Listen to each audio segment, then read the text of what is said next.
So primitive subsistence agriculture or shifting cultivation is characterized by the following characteristics. The first one is what? The sites for the ladang are usually chosen in the virgin forest by experienced elders. Then hill slopes are preferred because of the better drainage. Many ladangs are located in remote interiors away from the major population centers. Then forests are usually cleared by fire and ashes add to soil fertility. Then trees that are not burned are cut by men or to decompose naturally. Shifting cultivation is also called what? Slash and burn cultivation, as we also discussed earlier. Third is what?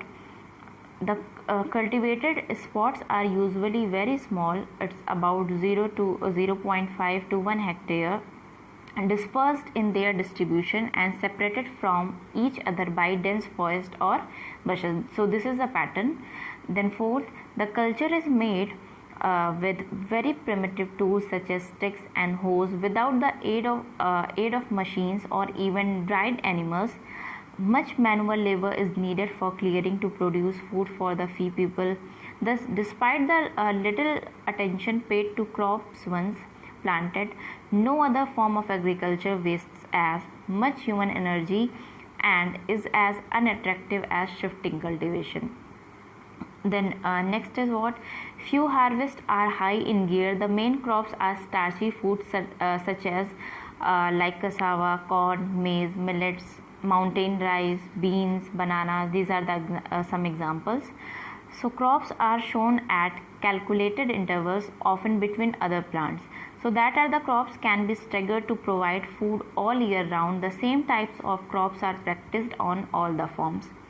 The next point is what? A short period of crop occupation alternate with long fallow period, when yields can no longer sustain the community due to soil depletion or the invasion of weeds or shrubs. Fields are abundant and fresh areas are cleared. Then field rotation rather than crop rotation is practiced. So these are the some characteristic of primitive farming. Then next is what we are going to discuss about the intensive subsistence farming. So the term intensive subsistence agriculture here is used to describe a type of agriculture which is characterized by high output per unit of land and relatively low output per worker. So although the nature of this agriculture has changed, and in many areas now it is no more subsistence, but despite changes, the term intensive subsistence is still used today to describe those agriculture systems which are clearly more sophisticated than the primitive agriculture. Sometimes it is also known as monsoon type of agriculture. So next we are going to discuss about the location for intensive subsistence farming.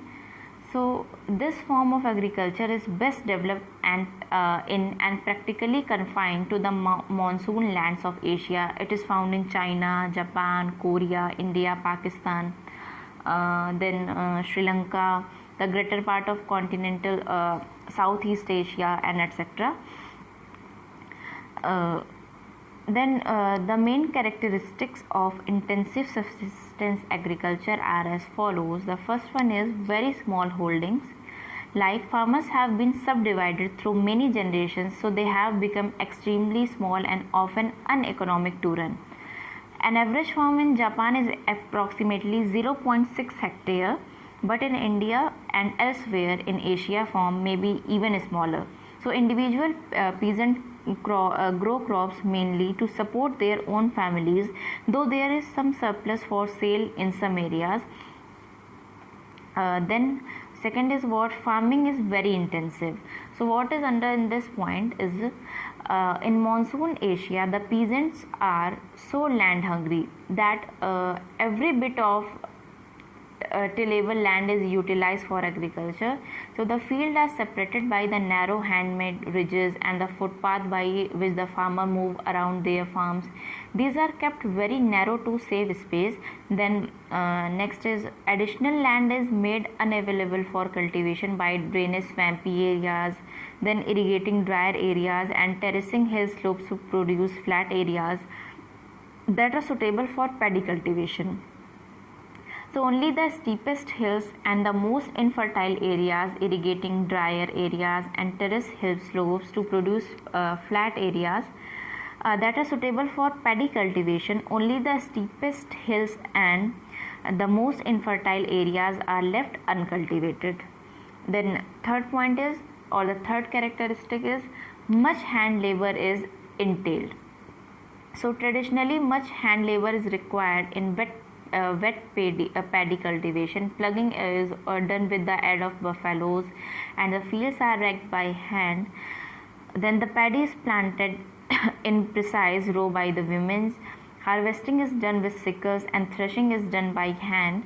So farm implemented are very often still very simple. So the basic tools of are plugs, a kind of spade and hose. Nowadays machinery have been developed which is capable of working in the flooded field, and separate machines can plug, then plant and harvest the paddy.